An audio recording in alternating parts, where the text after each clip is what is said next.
dos suportes, tanto do ponto de vista dos nossos possibilidades tecnológicas, mas enfim, periódicos científicos, jornais acadêmicos e tal. Para esse universo, como eu oportunidade desse universo, nós precisávamos de uma pessoa, primeiro, que tivesse uma incursão sobre uma sociedade científica. E a sociedade científica mais importante, vamos dizer assim, da América Latina, seria a Sociedade Brasileira para o Progresso da Ciência. Então, o professor Nelson Preto é o nosso secretário regional. Alguém que entendesse de revista, porque a revista é um processo complexo e o professor Nelson é editor de uma das nossas importantes revistas da Faculdade de Educação da Universidade Federal da Bahia.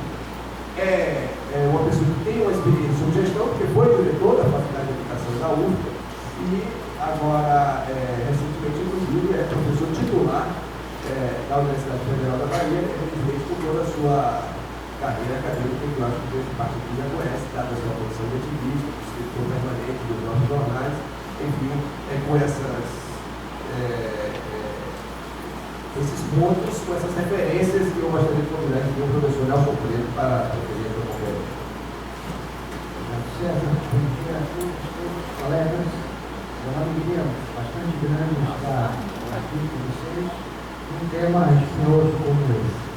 Pela fala da abertura, vocês já viram o tamanho do desafio, o tamanho da responsabilidade que se coloca sobre o ato de publicar. E eu queria, então, além de agradecer ao amigo César e aos colegas, dizer que é uma honra muito grande estar na UNEB, particularmente nesse programa, em que nós temos um vínculo muito forte com o programa de educação, mas também com os demais programas de pós-graduação, por conta de vários dos nossos colegas que estão presentes, que têm passado pela UFBA como professores, ou por terem lá se qualificado em termos de mestrado e doutorado.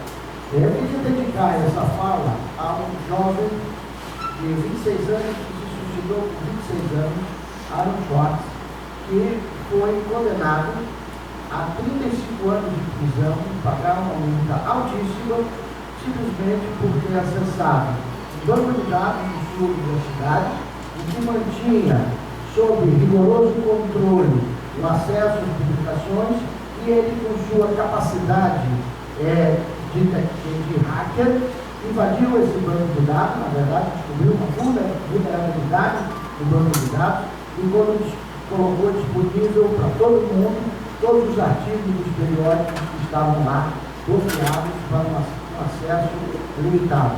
Aaron Schwartz, portanto, tem sido tratado como sendo um emblemático exemplo de luta. Esse menino com 8, 9 anos de idade já programava computadores e desenvolvia software, sempre numa perspectiva colaborativa, sempre numa perspectiva de democratizar a informação.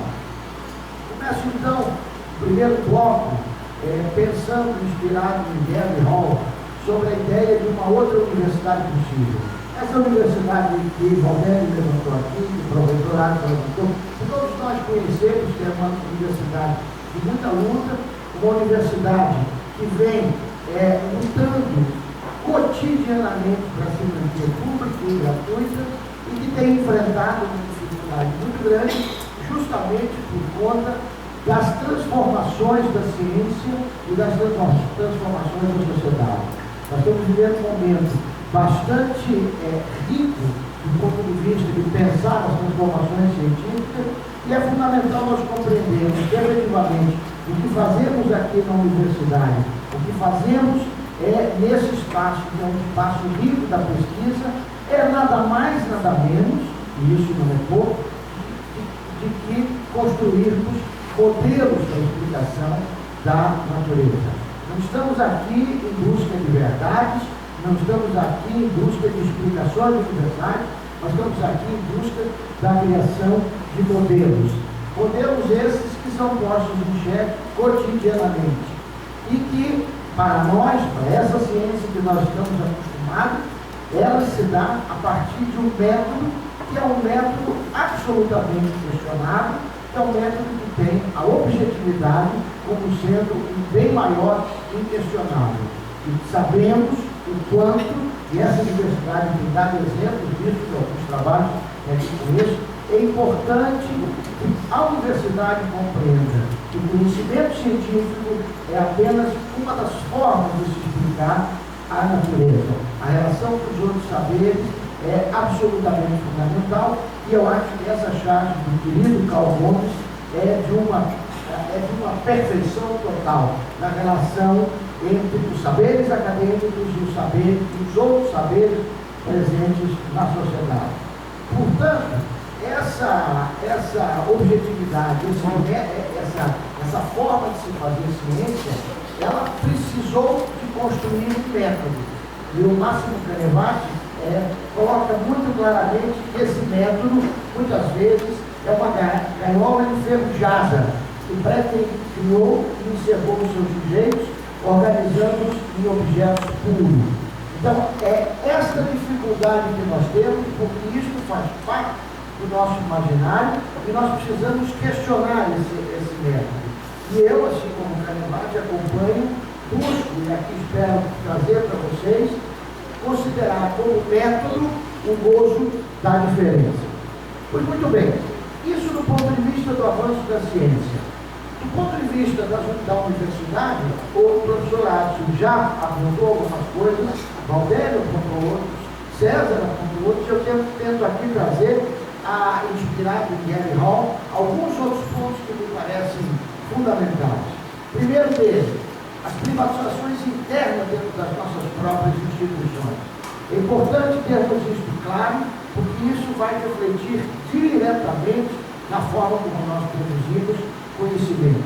A verdadeira guerra que se estabeleceu para a captação de recursos para a sustentação da universidade. O segundo aspecto, não nessa ordem, o excesso de trabalho que nós temos na universidade. A correta expansão da universidade não foi acompanhada, por isso é valoroso a luta dessa reitoria, da nossa reitoria de todas as universidades, pelo aumento do número de professores, terminou trazendo aquilo que o Valdemar Esquissari e o João José chamam o trabalho intensificado nas federais, mas vale para estaduais, vale para todos os centros de pesquisa. Há uma tendência em elitizar essas universidades, e essa tendência é muito forte na linha de chegarmos a pensar, isso em alguns lugares fora, o Gary Hall fala em Harvard, Princeton, Oxford, Cambridge, a gente ainda não tem nomes porque ainda não se implantou isso, mas há uma luta de alguns setores da sociedade querendo transformar algumas universidades em universidades de elite, que serão produtoras de conhecimento, e outras universidades de massa, que serão apenas o que eu chamo de escolões de terceiro grau. Há uma questão que aqui não nos atinge diretamente, que é a falta de estabilidade. A falta de estabilidade do professor, ela aqui chega através do professor temporário e através de todas as transformações que nós estamos verificando nas questões trabalhistas, a partir das mudanças de acesso ao serviço público.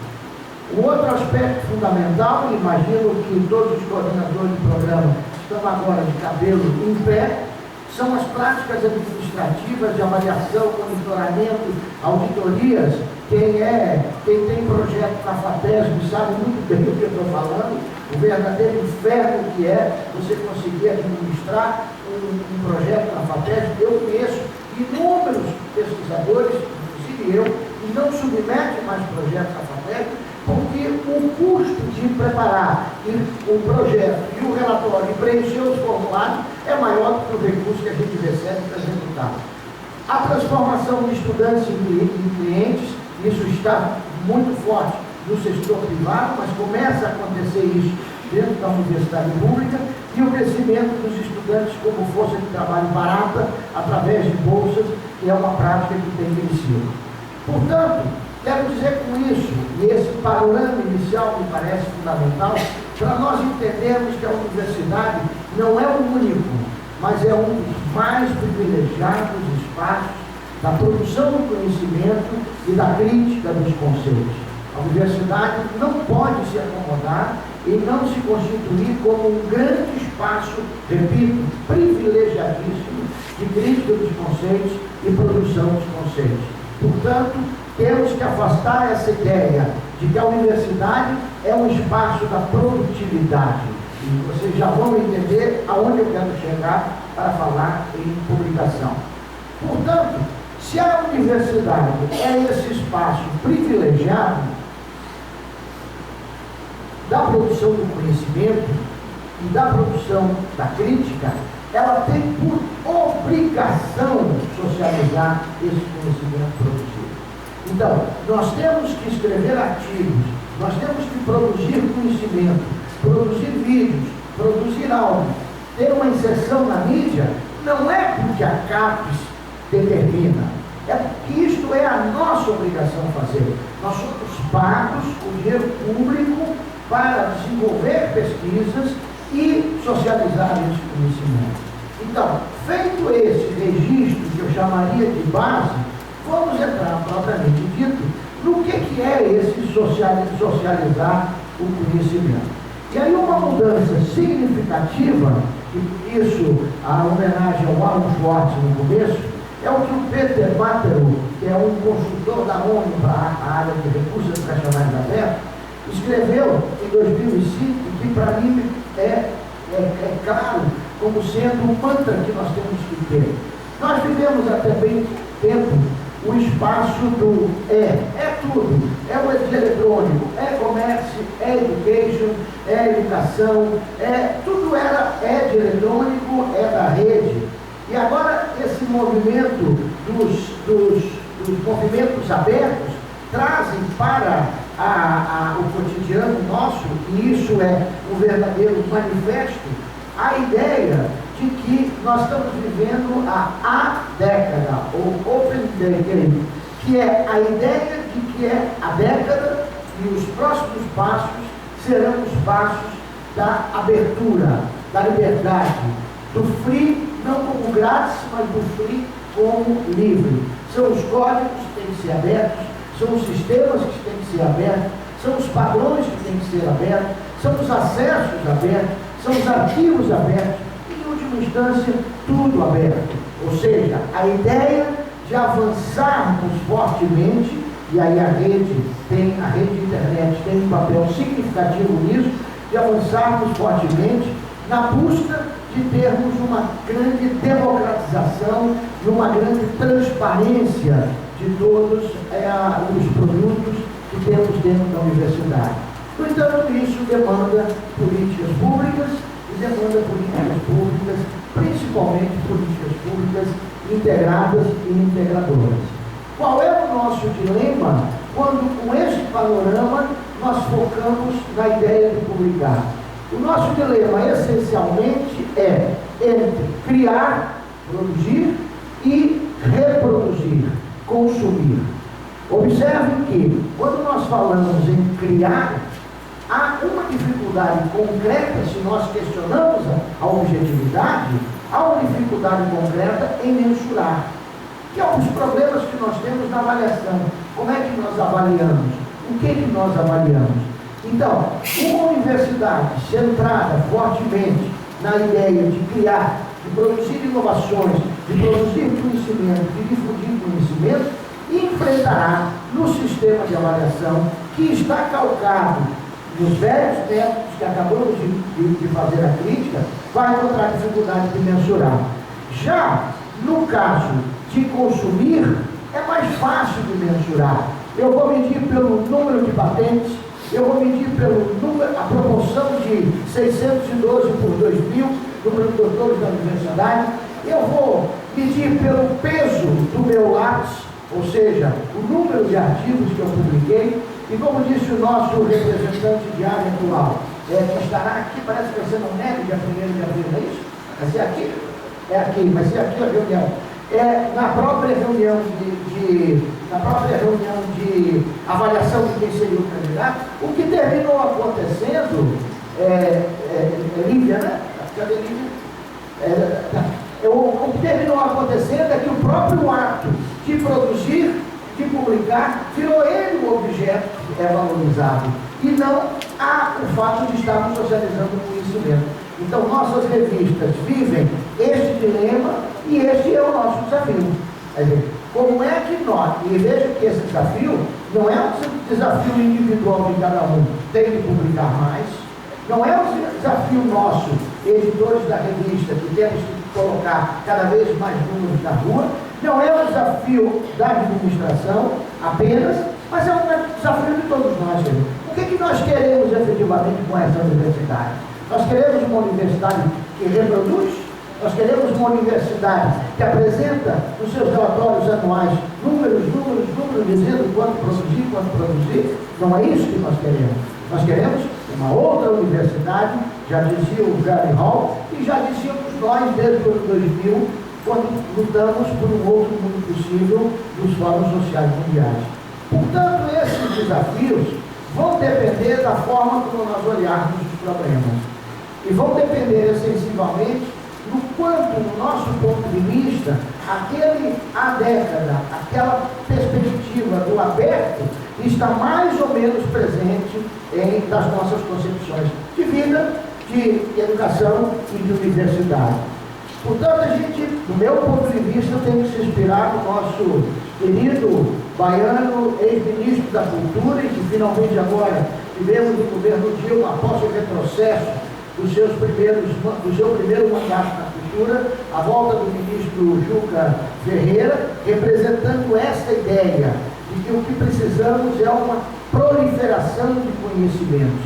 Ou seja, e Gil, sempre genial, faz os trocadilhos com peer-to-peer, que é a produção por pares, o povo da informática conhece bem, que é aquela produção por pares, com piracy, que é pirataria. E aí ele cria um piracy, quer dizer, a ideia de que o conhecimento circule, que o conhecimento circule intensamente, como já fazem, por exemplo, os meninos do rap do Recôncavo, com o belo trabalho do professor Cláudio Manuel, produzindo dentro da Universidade Federal do Recôncavo o vídeo dos raps produzidos pelos meninos e circulando na rede, como fazem os músicos do Tecnobrega do Pará, que não estão preocupados com o velho sistema industrial do entretenimento e simplesmente colocam as suas músicas na rede para que elas possam circular. Então, a ideia de crescimento dessa cultura do partilhamento é fundamental. Mas aí também nós vamos enfrentar uma outra guerra, que é a guerra dos intermediários. Reparem que, efetivamente, o que aconteceu com a indústria editorial, com o percurso editorial, foi que, inicialmente, o conhecimento circulava livremente. Então, circulava para quem pudesse estar presente, para ouvir via voz o passar dos conhecimentos. Com a invenção da imprensa, o conhecimento ficou, ao mesmo tempo, aprisionado num determinado suporte, o papel, mas com uma vantagem que ele podia chegar mais longe. Então, o conhecimento podia, estando no papel, circular por outros lugares. Só que o dono do papel e o dono das práticas de impressão transformou o conhecimento num bem rival. Ou seja, se eu lhe passar esse caderno, eu fico sem o caderno. Mas se eu lhe passar o conteúdo do caderno, eu fico com o conteúdo e você fica com o conteúdo. Então, no momento em que as editoras crescem e assumem o poder, transformam o conhecimento que antes era não rival, que antes era abundante, em um bem escasso. Eu preciso ter um livro e esse livro custa. E nós vamos ver que ele custa para publicar e custa para ler, o que é mais absurdo ainda. Então, ao transformar, a partir do poder das editoras, um bem não rival, não escasso, em um bem rival, elitizamos a circulação de conhecimento. Freamos a circulação de conhecimento. Agora, houve uma reação forte a isso ao longo do tempo, e essa reação forte foi materializada em 2012, a partir de um forte boicote a uma grande editora mundial, a Elsevier, certo? Liderado pelo Tim Gomez, que é um matemático, que diz: não vamos mais publicar em revistas acadêmicas privadas. Por quê? Os preços são altos, são pacotes agregados de assinatura. Então essas editoras, quando uma universidade, meu caro reitor, vai fazer uma assinatura, hoje não faz mais, mas vai fazer uma assinatura de uma revista muito importante para a área, a editora empurra: você só faz isso se você levar também essa, que são revistas secundárias. Modelo muito próximo da TV por assinatura. Você quer um pacote, mas vai levar esse disco todo. Então você faz o pacote dizendo que tem 120 canais, mas eu só quero aquele. Não, tem que levar, é cortesia. Não é cortesia, está embutido no preço. Nota de pé em página. Querem fazer isso com a internet, com a quebra da neutralidade da rede. É fundamental que o programa de pós-graduação em educação, os programas de vocês, se debrucem sobre estas questões. Deixa essa nota de pé em página, porque esse assunto me encanta e eu posso sair demais do daqui. Então esses pacotes agregados fazem parte, olhem palavras que não deveriam fazer parte do nosso vocabulário e estão muito fortes, fazem parte do modelo de negócios das editoras. Além, ele argumentou, o Bowers, que a Elsevier andou aprovando, e olha aí a ligação com a minha nota de pé de página, aprovando movimentos como o SOPA, a Lei Protege Caipi, o Seixotes, vários projetos que queriam controlar a questão do direito autoral e a internet.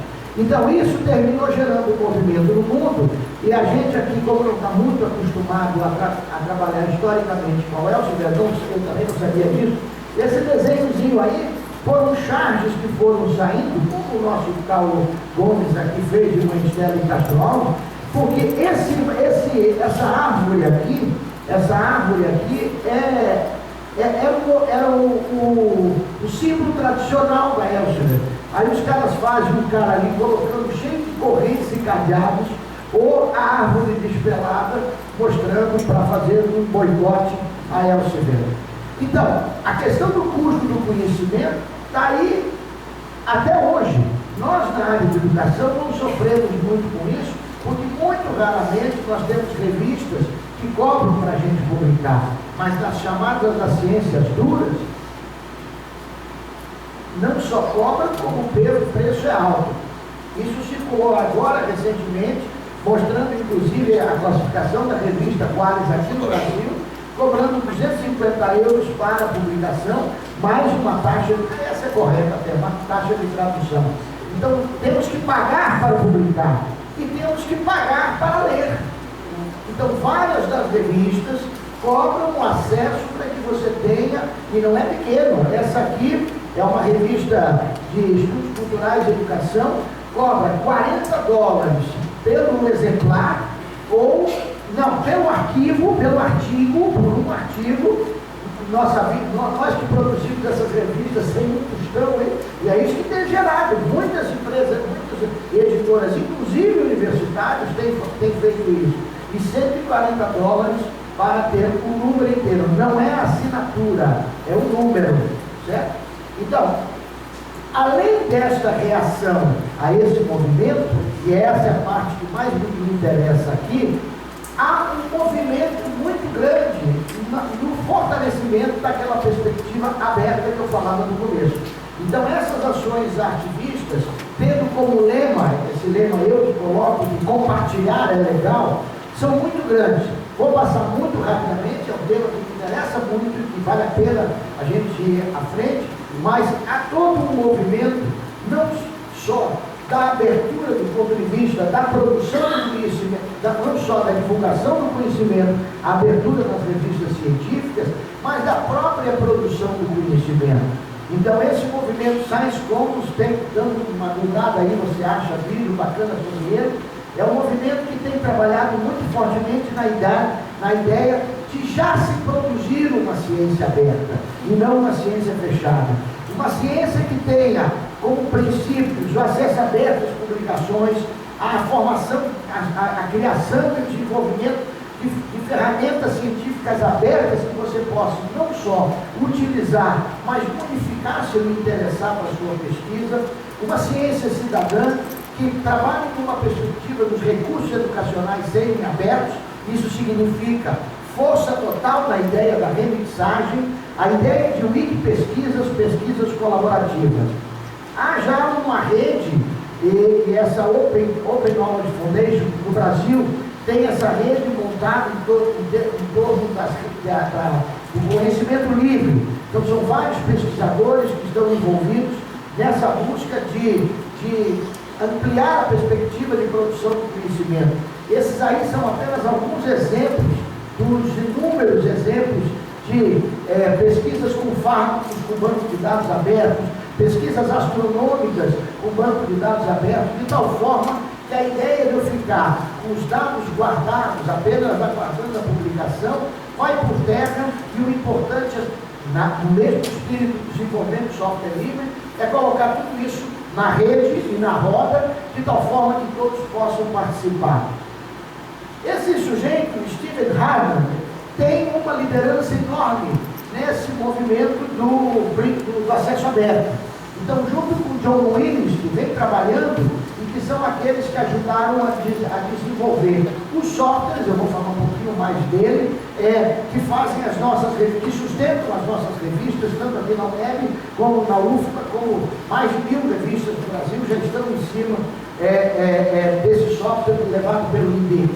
E o Steve Adam tem um verdadeiro manifesto mostrando da importância que nós temos, da riqueza do movimento de acesso aberto, que possibilitaria os arquivos serem arbitrados por pares online, estarem disponíveis 24 horas por dia, totalmente pesquisável, navegável, recuperáveis, de tal forma que a pesquisa científica ela ganha incremento a partir do acesso universal ao que é produzido. E aí, meu caro Anderson, tem uma questão que me parece fundamental, e eu queria trazer ela aqui, mais pela sua presença, que fica como nota de pé de página, que é muito importante nós pensarmos numa política de infraestrutura para as nossas bibliotecas. Por que isso? Porque no passado, os investimentos que nós tínhamos era na compra das coleções dos periódicos, Educação e Sociedade, caderno de pesquisa. Hoje ninguém mais compra isso, porque a CAPES bota todo esse dinheiro no portal de periódico. Eu vou falar sobre ele. Então, em princípio, e aí é um paradoxo que a gente tem que vencer, em princípio, o conhecimento estaria mais disponível. Agora, se a nossa universidade, se as nossas bibliotecas não tiverem uma infraestrutura que favoreça o aluno que não tem 4G, que não funciona, tablets, etc. para poder ler, ele precisa efetivamente ler, porque ele lê mesmo no ônibus, nas 2 horas que ele leva para casa, com o artigo impresso. Aonde é que ele vai fazer isso? Então nós precisamos ter uma luta muito grande para que a universidade dê as condições de infraestrutura para que todo esse universo aberto, online, disponível 24 horas, efetivamente chegue àquele que não tem a infraestrutura tecnológica necessária para poder ler um tablet ou um celular, ou mesmo para poder em casa imprimir. Fechando então essa nota de pé de página, esse é um movimento que vem crescendo e é importante a gente compreender que ele tem gerado uma série de outros movimentos que tem como princípio a ideia de abertura, que, entre outros, eu vou citar 2 ou 3 exemplos, mas são números. O tal do Gary Hall, que eu falei no começo, no Reino Unido, tem um repositório institucional de ciências humanas, em que você pode fazer pesquisa de milhares e milhares de artigos, mais voltadamente para a questão dos estudos culturais. Você tem o Public Libraries of Science, PLOS, que é muito famoso, que é a Biblioteca Pública de Ciência, que são mais de 33 mil artigos, 11,6 bilhões de leitores por ano, mais de 200 países, 7 mil editores acadêmicos e 90 mil avaliadores peer review, que é como são as nossas revistas. Então, esses são espaços, isso aqui é o diretório dos jornais de acesso aberto, onde está lá a revista da FAEBA, onde está lá a revista de educação de jovens e adultos daqui, onde está a nossa ideia. São 10.200, no dia que eu peguei, 10.291 revistas acadêmicas que estão lá disponíveis. Mais de 1 milhão, quase 2 milhões de artigos disponíveis. Então, na verdade, o que eu com isso, e aqui são muito mais, tem o projeto Gutenberg, tem o Million Books projeto, tem o... Enfim, há uma quantidade enorme de exemplos, certo? Que trazem e que disponibilizam o acesso a todos esses artigos produzidos. Isso é o que eu acabei de mencionar sobre o Sistema de Editoração Eletrônica de Revistas, o SER, que é um belo trabalho do IBIT, muito pouco valorizado pelo Ministério da Ciência e Tecnologia, tem insistido desde o governo Lula, pressionando os amigos que sempre terminam tanto lá, já esteve o Olival, agora está o Jailson, mostrando que tem que fortalecer essa iniciativa do IBIT. O IBIT, então, fornece suporte para as nossas revistas, indiretamente, porque ela mantém esse software, que é um software de gerenciamento de revista que possibilita você ter acesso a todas essas revistas livre de pagamento. Essa é uma iniciativa muito bacana em Portugal, né, do próprio Ministério da Educação, trabalhando na linha do Creative Commons, dos recursos educacionais abertos, fazendo campanha nas escolas. Eu sou professora infantil, né? Quer dizer, um movimento bacana no sentido de afastar da educação básica, afastar da universidade, que o compartilhamento é ilegal e imoral. Ao contrário, o compartilhamento é muito bacana, é fundamental para o avanço da ciência. Uma questão importantíssima, e aí também merece uma reflexão com certo cuidado, é o portal de periódico da CAPES. O portal de periódico da CAPES custa verdadeira fortuna para o governo brasileiro. E é fundamental, porque enquanto o movimento, e aí vem o grande desafio que nós temos, enquanto o movimento de acesso aberto não cresce, as revistas acadêmicas fundamentais continuam sendo produzidas por essas editoras que aprisionam o conhecimento. Então nós não podemos, sob pena de nos atrasarmos no avanço do conhecimento, que não tem acesso. Então a CAPES, corretamente, compra assinatura, e nas negociações a gente tem informações, inclusive das palestras da CAPES, do quanto para comprar uma assinatura de uma revista super importante na física, por exemplo, tem que comprar um monte de outras secundárias na física, porque esse é o poder de negociação. O portal de periódico da CAPES é acessível a todos nós, professores, estudantes e pesquisadores, que estamos em uma universidade pública. Ou seja, quando você se conecta aqui de dentro da UNEB, você então tem acesso a baixar os artigos.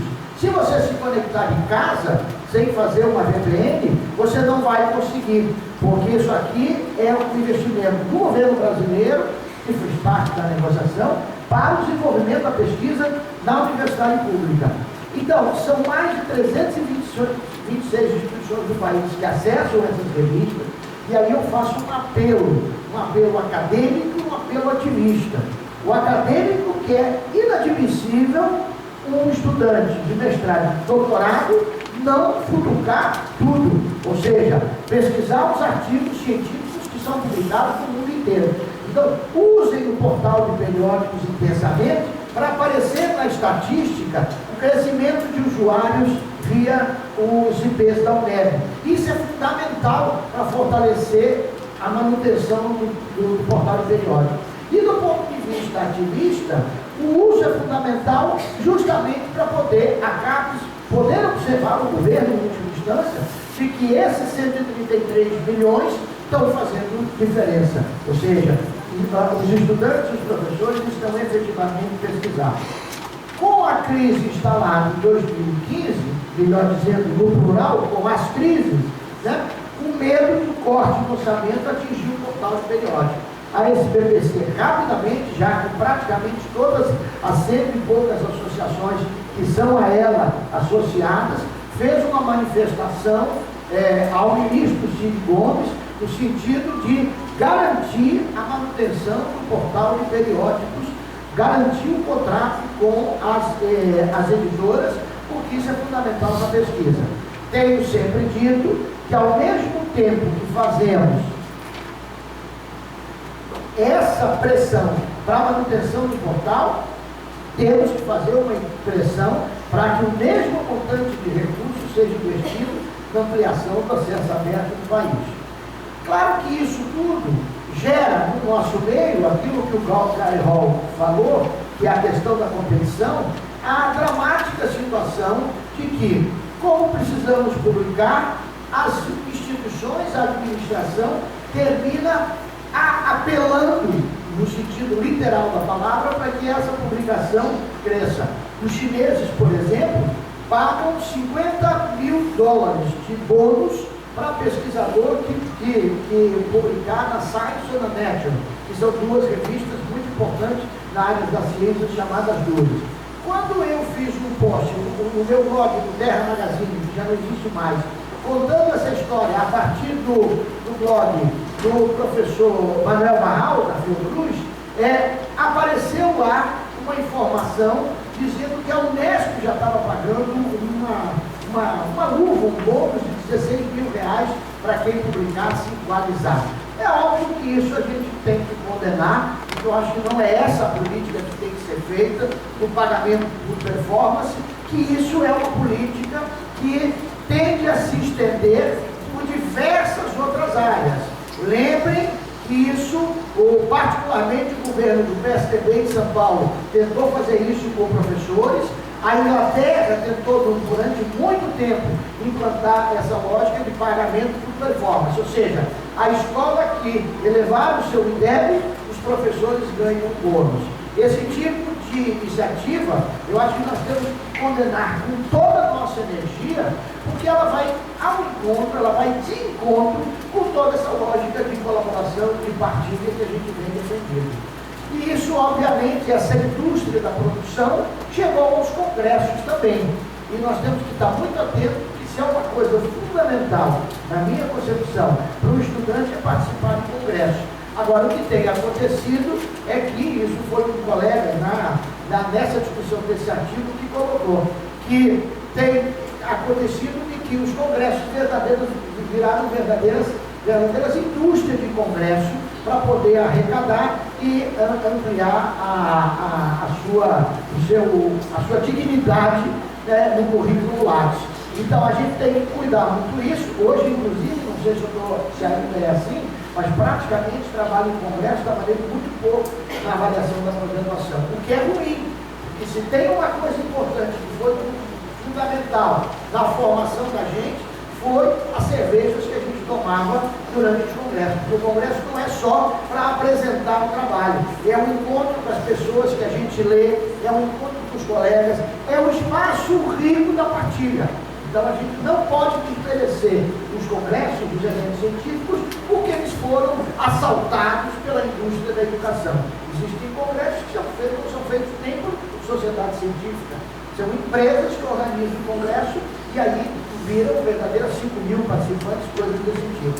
Recebi, enquanto preparava essa fala, um e-mail de uma revista absolutamente séria para nós, que é a revista Comunicar, a revista espanhola Comunicar, e que vai oferecer um curso, estratégias para publicar em revistas científicas de impacto na educação.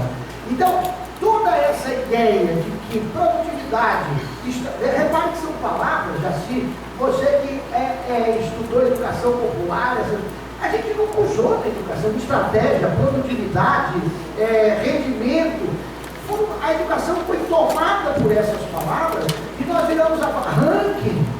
No nosso tempo, não está falando de ranking. Eu tenho uma amiga que conversava com o ex-orientador dela e ele disse que ela estava tendo uma estratégia, ele viu o currículo Lattes dela e ela tinha uma estratégia errada de publicação. Como é que tem estratégia de publicação? Existem programas de pós-graduação, principalmente na turma da informática, que desenvolveram um mecanismozinho para dizer 3 bancas de mestrado é o suficiente. Então, depois da terceira não aceita. 2 de doutorado, 2 artigos, não sei. Então, você vai criando a sua forma de se relacionar com a comunidade a partir desses indicadores. Claro que tudo isso vai demandar, corra um pouquinho, por uma grande luta, e que eu espero que o ministro Juca consiga trazer de volta uma luta por uma reforma dos direitos autorais. Quer dizer, a legislação do direito autoral, do jeito que está, ela criminaliza, para você ter uma ideia, se você comprar um disco e copiar esse disco para o seu tocador, isso já é crime na atual lei do direito autoral. Quer dizer, é uma lei que foi feita sem compreender o que é a perspectiva do digital. Então, isso é muito importante. E claro que aí vem, e por isso eu começo a ir fechando, aí vem um dos aspectos que eu considero fundamental e que a nossa luta ativista já teve resultado.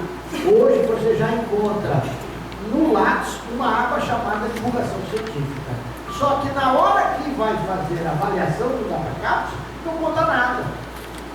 Percebe então como a luta não acaba? A gente não tinha nenhuma valorização para a publicação na linha de divulgação científica. Agora já tem que registrar, mas ainda não tem como valorizar. A perspectiva de publicar, se eu não tenho como princípio, como objetivo, essa ideia de ranking, essa ideia de performance, essa ideia de produtividade, tem que incluir tudo. Tem que incluir o artigo acadêmico em revista A1, mas tem que incluir o artigo acadêmico numa revista C. A revista só deixará de ser C se os bons pesquisadores pesquisarem C, porque senão serão fadadas a ficar eternamente desqualificada. Então é muito importante a gente compreender que publicar em todos os tipos de revista é fundamental, publicar em jornais e revistas é fundamental, publicar em blogs, participar de rádio e televisão é fundamental, porque nosso objetivo não é melhorar a nota.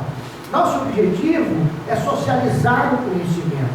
Se eu socializo o conhecimento, o resultado é uma nota melhor do programa. Mas eu não estou publicando porque o programa vai melhorar a nota. Para o programa melhorar a nota.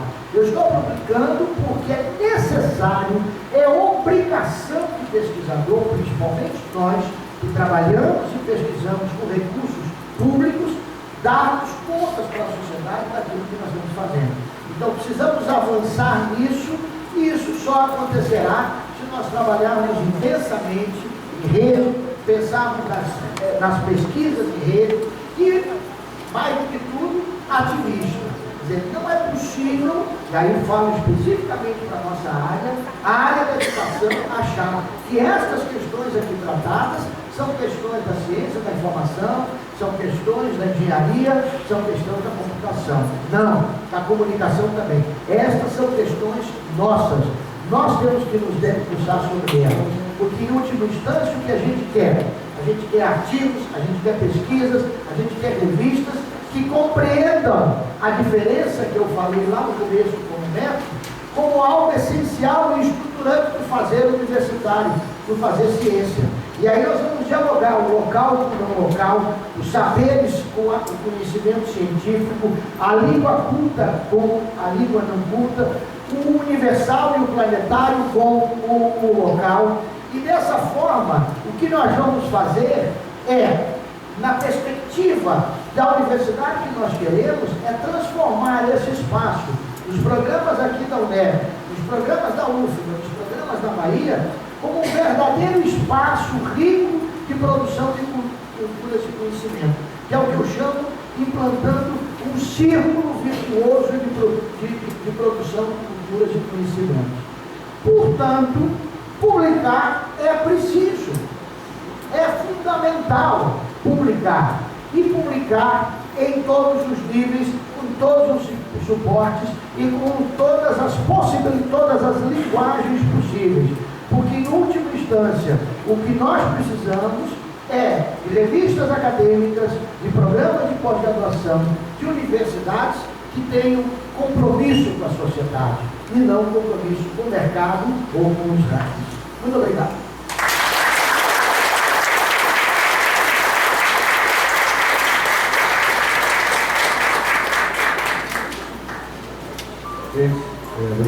professor Nelson, na sala inicial.